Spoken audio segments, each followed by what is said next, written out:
Yes everybody, welcome back to the Heat From The Spire YouTube channel. I am Ben and I'm really excited to be making this video because it's been 2 months since our last video. The reason why we haven't uploaded in 2 months is because we had the really busy run up to Christmas. I didn't have time to plan any content, but now we have finally planned everything and this YouTube channel is going to blow up by the end of 25. Well, I mean hopefully anyways. So we're introducing a thing called HFS Daily on here. This is a daily vlog going about our life as a business. We have got absolutely hundreds of ideas planned. We're going to turn this back wall behind me into an archive wall filled with some of the most rarest Stone Island pieces you can get your hands on. We're also going to be doing loads of unboxings as well and show you guys exactly what we get up to, how we buy it, to how we get it on our website, to how we get it out the door to you guys. We're going to be doing hundreds of educational videos, and the first one I want to bring you on today is a real versus fake Stone Island. And this is something that really divides everybody's opinions. People think, why the hell should I spend £200 on a Stone Island jumper when I can get a fake one which looks exactly the same for £50? Although I completely get your stance and the reason why you don't want to spend that much money, but at the same time I created this business so I could make the real thing more affordable. So if you are one of those guys that likes wearing the foofs, unfortunately this might not be for you. Today I'm going to be going really in depth to show you the difference between real versus fake Stone Island hoodies. A reason why I started this YouTube channel was to do long form content so I can go even more in depth than I do on Instagram and TikTok. My name is Ben and welcome to our new YouTube channel. I've been doing this business full time now for the last 2 years and we have built up an immense reputation, and something that I've always wanted to do is build a YouTube channel to get you guys on a more personal level with us. You can build up a personal brand on Instagram and TikTok, but something that not a lot of sellers do nowadays is YouTube, and I thought, well, why don't I become one of the first ones? I'm going to start this part of the video by being extremely honest with you guys. The standards of fakes nowadays are absolutely ridiculous. It's gotten to the point now where there is only one little change in a font, and that is one of the only ways you can tell the real versus fake. And I always stay one step ahead, so I'm always going to keep you guys up to date with new fake techniques and how you can spot out for them. If you're a passionate Stone Island collector like me, there is no way in hell you're ever going to wear a fake in your life. However, people do see the other end of the stick and they're like, why would I spend £400 on a jumper when I can buy something identical for £40? I understand. So I'm pretty useless standing here, so you won't be able to see anything, so let's get on the photo board. Over here is where we do all of our photography for all the website. So we slap the hoodies on and we take photos of them as you would do. And because of the lighting, it's really helpful for filming, so you guys will be able to see in detail what I'm actually talking about. So the first thing we're going to talk about is the quality. Something on this YouTube channel that I'm always going to be is honest, and honestly talking now, the quality of these hoodies are absolutely identical. Identical, everything down from the stitching, the weight, the quality, absolutely everything is perfect. Even though that they've perfected the quality, they still haven't perfected a lot of things like the neck tag, the badges, and also the Certilogo.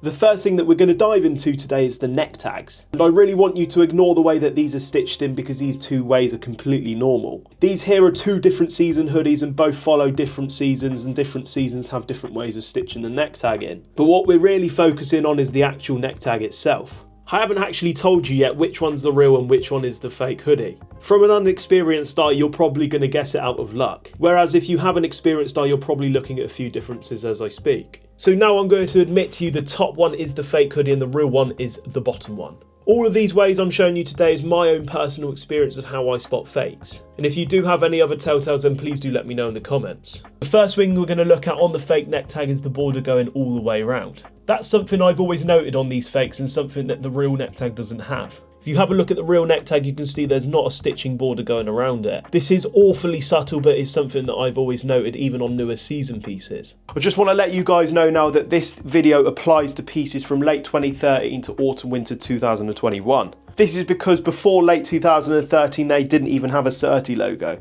They used art numbers, and these art numbers were able to tell what sort of Stone Island piece and what season it came from.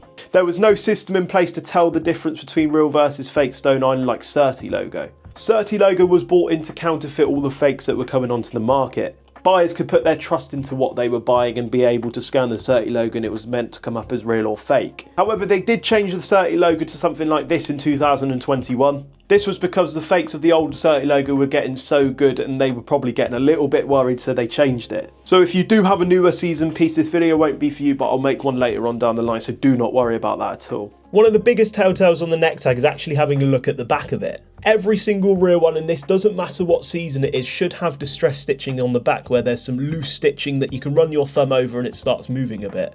When I show you the fake neck tag, you'll see a notable difference between the two, and this applies to every single season that Stone Island have made. because you'll find that the neck tag on fake pieces will always have bold stitching on the back. And this means when you run your thumb underneath, there's no distress stitching whatsoever. And if you are a beginner at authenticating Stone Island, this is probably the best way to have a look at the neck tag, because sometimes people can't really understand the border around the stitching and what I mean by it.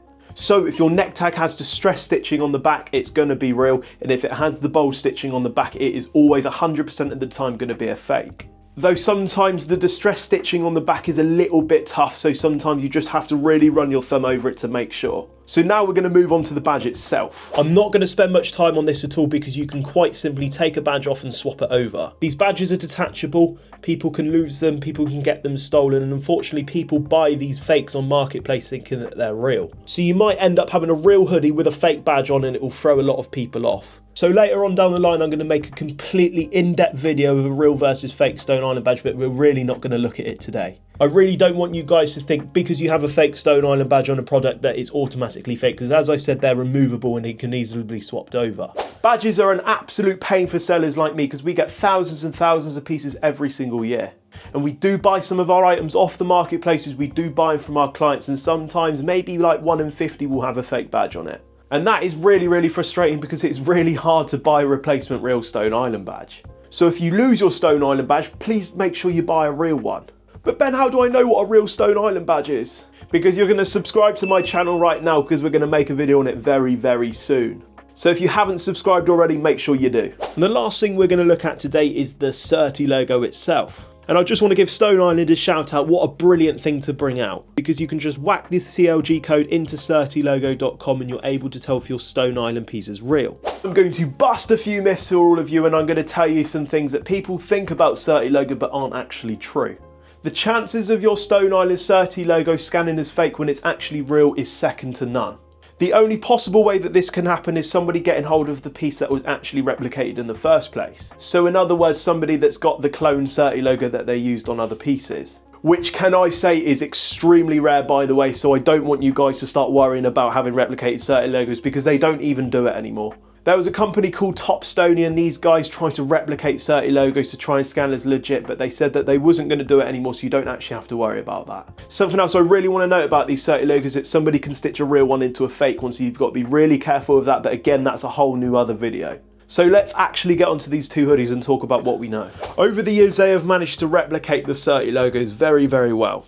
The differences in between these two are extremely discreet. And I don't really want to bore you with going through all the different types of fonts, the lettering, because there is only one key thing to have a look at here. The one way to tell the real versus fake 100% of the time is having a look at the L on the Certilogo. If you view into the letter L, you can see it's completely flat. There is only ever one exception to that, is having a look at some of the Maglia knitwear pieces that have a completely different Certilogo, which looks something like this. Excluding these pieces, there should be absolutely no reason ever why the Certilogo L is flat. Instead, every single time they should have a swiggle on that L.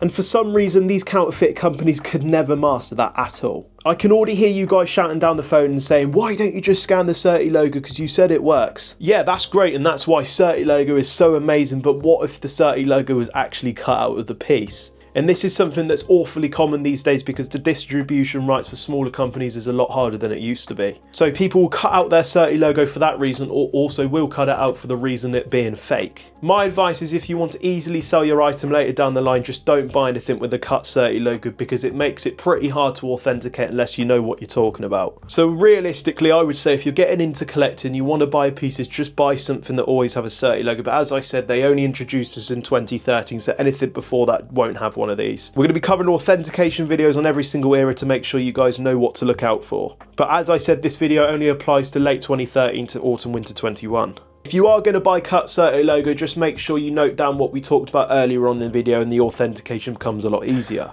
Other than the things I've just shown you, authentication is pretty much impossible. And this leads me back to talking about why I created this YouTube channel, is because I want to build a really big reputation and also to build a really big community of like-minded people like myself. And as far as I'm aware, and I apologise if I'm wrong, there's not many people making videos like myself, so it's really hard to learn this thing in the first place. Really want to make it clear to you guys now, my expertise, knowledge is going to come to you guys for completely free. And the only other thing I'm ever going to ask you for in return is to make sure you like and subscribe and support our videos. Because realistically, without any of that, what am I even making this channel for? And that right there is the beginner's guide to being able to authenticate your Stone Island piece. And I know we've looked at hoodies here, but this pretty much applies to every single piece. However, hopefully in the next few weeks, I'm going to start getting some jackets in and show you a few more telltales from around that era. And also we're going to be covering different eras in general, all the way from the 90s all the way up to present time today. So make sure you like and subscribe for more videos like this, and if not, I'll see you guys in the next one.